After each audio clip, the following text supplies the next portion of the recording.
বিশ্ব রাজনীতির আকাশে আধিপত্যের অন্যতম প্রতীক যুদ্ধবিমান। আর এই অস্ত্র প্রতিযোগিতায় যুক্তরাষ্ট্র নিঃসন্দেহে অন্যতম প্রধান খেলোয়াড়।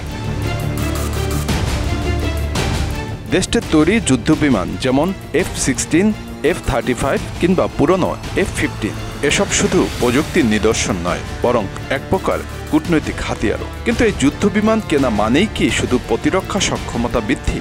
বাস্তবতা বলছে এই চুক্তিগুলোতে আটকে গেছে বহু দেশ। তুরস্ক একসময় ছিল যুক্তরাষ্ট্রের ঘনিষ্ঠ সামরিক মিত্র।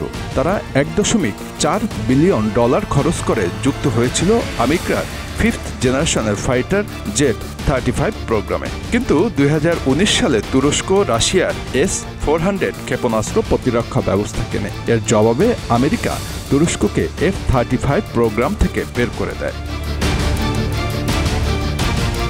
যুক্তরাষ্ট্রের এই সিদ্ধান্ত শুধু প্রতিরক্ষা সক্ষমতা নয়, আর্থিকভাবেও বিশাল ক্ষতির মুখে পড়ে তুরস্ক। তাদের দেওয়া অর্থের অনেকটাই ফেরত মেলেনি। রাজনীতি আর সামরিক প্রযুক্তির দ্বন্দ্বে শেষ পর্যন্ত ক্ষতিগ্রস্ত হয় প্রতিরক্ষা পরিকল্পনা, এবং তুরস্কের ক্ষেত্রেও হলো তাই।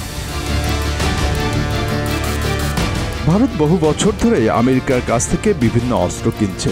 F-16 এর আধুনিক সংস্করণ নিয়ে মার্কিন কোম্পানি লকহিড মার্টিন ভারতের সাথে বহু আলোচনা করে, কিন্তু চুক্তিতে না গিয়ে ভারত তৃতীয় পক্ষের বিকল্প খুঁজছে। রাফাল ফ্রান্স থেকে, সুখোই Su-30 রাশিয়া থেকে। কেননা ভারত জানে আমেরিকান অস্ত্র মানেই রাজনৈতিক শর্ত, সম্ভাব্য নিষেধাজ্ঞা এবং প্রযুক্তি হস্তান্তরে সীমাবদ্ধতা।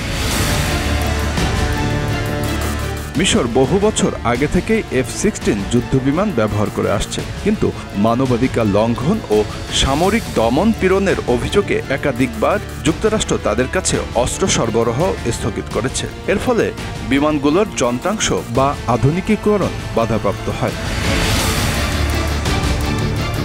এই ঘটনায় দেখা যায় যুদ্ধবিমান কেনা মানেই শুধু একবারের লেনদেন নয়, এটি একটি দীর্ঘমেয়াদী নির্ভরশীলতা, যেখানে আমেরিকার রাজনৈতিক সিদ্ধান্তই নির্ধারণ করে একটি দেশের প্রতিরক্ষা সক্ষমতা কতটা কার্যকর থাকবে।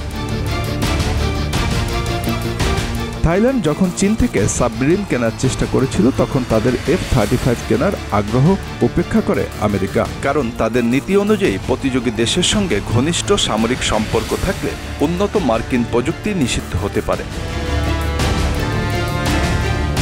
সুন্দর বিজ্ঞাপন আর প্রযুক্তির প্রলোভন যতই থাকুক না কেন, এই যুদ্ধ বিমানগুলো যেন এক প্রকার গোল্ডেন ক্রেজ, যেখানে প্রবেশ সহজ হলেও বের হওয়া কঠিন।